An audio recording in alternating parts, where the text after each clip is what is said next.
বিসমিল্লাহির রহমানির রহিম। আসসালামু আলাইকুম সুপ্রিয় শিক্ষার্থী বন্ধুরা, গতকালকে আমি আলোচনা করেছিলাম মৌলের যোজনী নির্ণয়। তো গতকালকে নিয়মটা ছিল সময় সাপেক্ষে অনেক কঠিন। তো গতকালকে নিয়মটা ছিল মৌল সময় ইলেকট্রন বিন্যাস করে মৌলের কি যোজনী নির্ণয়, অর্থাৎ ধাতু ও অধাতুর যোজনী নির্ণয়। তো আজকে আমি একটা সহজ সরল পদ্ধতি আলোচনা করব। পদ্ধতি হচ্ছে মৌলের যোজনী, অর্থাৎ ইলেকট্রন বিন্যাস ছাড়াই কিভাবে মৌলের যোজনী নির্ণয় করা যায়। চলুন আলোচনা করা যায়। তো প্রথমত আমাদের পর্যায় সারণীর 1 থেকে 20 পর্যন্ত যেসব মৌলগুলো রয়েছে সেগুলো আমি লিখেছি। এখানে লিখেছি 1 থেকে 20 পর্যন্ত মৌলসমূহ। তো 1 থেকে 20 পর্যন্ত মৌলসমূহের যোজনী প্রতিটা পরীক্ষা অর্থাৎ বারবার অ্যাপ্রুভ হয়, তো বাকিগুলা না হলেও সমস্যা নেই। তাহলে 1 থেকে 20 পর্যন্ত যে মৌলগুলো রয়েছে তার কি নির্ণয় করব, তার যোজনী নির্ণয় করা আজকে শিখব। তো চলুন আলোচনা করা যাক। তো আমাদের এই মৌলসমূহের মধ্যে নিষ্ক্রিয় গ্যাস বা নিষ্ক্রিয় মৌলসমূহ চিহ্নিত করতে হবে। তো 1 থেকে 20 পর্যন্ত যতগুলো মৌল রয়েছে তার মধ্যে 3টি নিষ্ক্রিয় মৌল রয়েছে, অর্থাৎ নিষ্ক্রিয় গ্যাস রয়েছে। 1 নম্বর হচ্ছে হিলিয়াম। কি 1 নম্বর কি হিলিয়াম। 2 নম্বর হচ্ছে নিয়ন। 2 নম্বর হচ্ছে নিয়ন। এরপরেরটা হচ্ছে আর্গন। অর্থাৎ 1 থেকে 20 পর্যন্ত যে মৌলগুলো রয়েছে তার মধ্যে 3টি নিষ্ক্রিয় মৌল রয়েছে, হিলিয়াম, নিয়ন, আর্গন।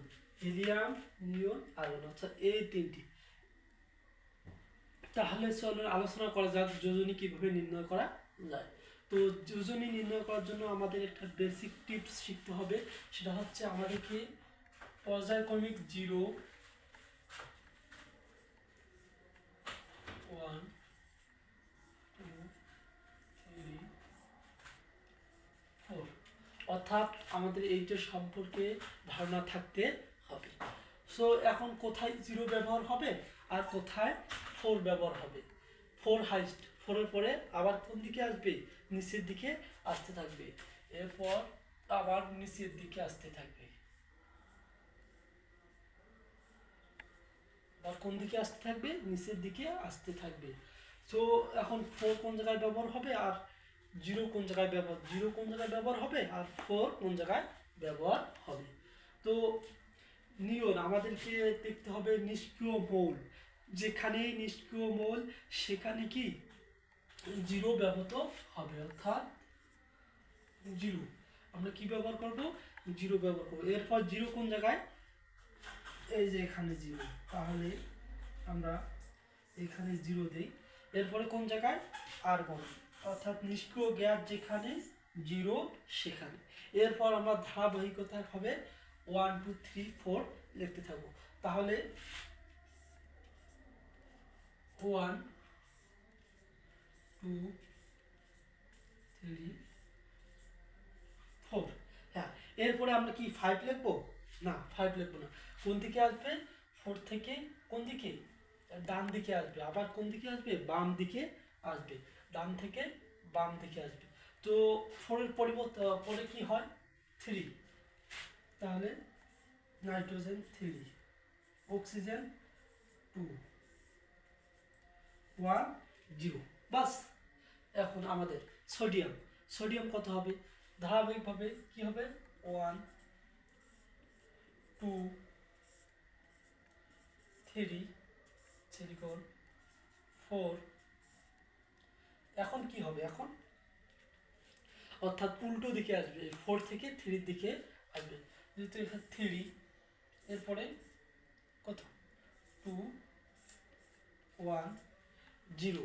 এরপর কি 1, এরপর ক্যালসিয়ামের 2। তো বন্ধু এখানে আমাদের একটা মৌল বাদ পড়ে গেছে, এই যে হাইড্রোজেন। ঠিক আছে, তাহলে 0-এর উপরে কি হয়, 1 হয়। তাহলে আমরা হাইড্রোজেন কত দেই, 1 দেই।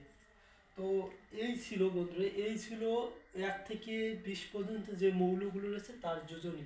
হাইড্রোজেনের যোজনী 1, হিলিয়ামের যোজনী 0, লিথিয়ামের যোজনী কত 1, beryllium 2, boron 3, carbon 4, nitrogen 3, oxygen 2, iron 1, neon 0, sodium 1, magnesium 2, aluminium 3, silicon 4, phosphorus 3, sulphur 2, chlorine 1, argon 0, potassium 1, calcium 2। তো এই ছিল এগুলোর যোজনী 1 থেকে 20 পর্যন্ত। তো গত পর্বের যে নিয়মটা ছিল বন্ধুরা, সেটা আসলে অনেক সময় সাপেক্ষে, তো কষ্টসাধ্য। তো এটা হচ্ছে সবচেয়ে সহজ টিপস। তো এইরকম করে এই ক্রম ব্যবহার করে আমরা কি 1 থেকে 20 পর্যন্ত যে মৌলগুলো রয়েছে তার যোজনী নির্ণয় করব। তো আশা করি বন্ধুরা তোমরা বুঝতে পেরেছো। ধন্যবাদ। অবশ্যই আমার ভিডিওটা যদি তোমার ভালো লাগে থাকে তাহলে অবশ্যই কমেন্ট শেয়ার করে দেবেন। ধন্যবাদ।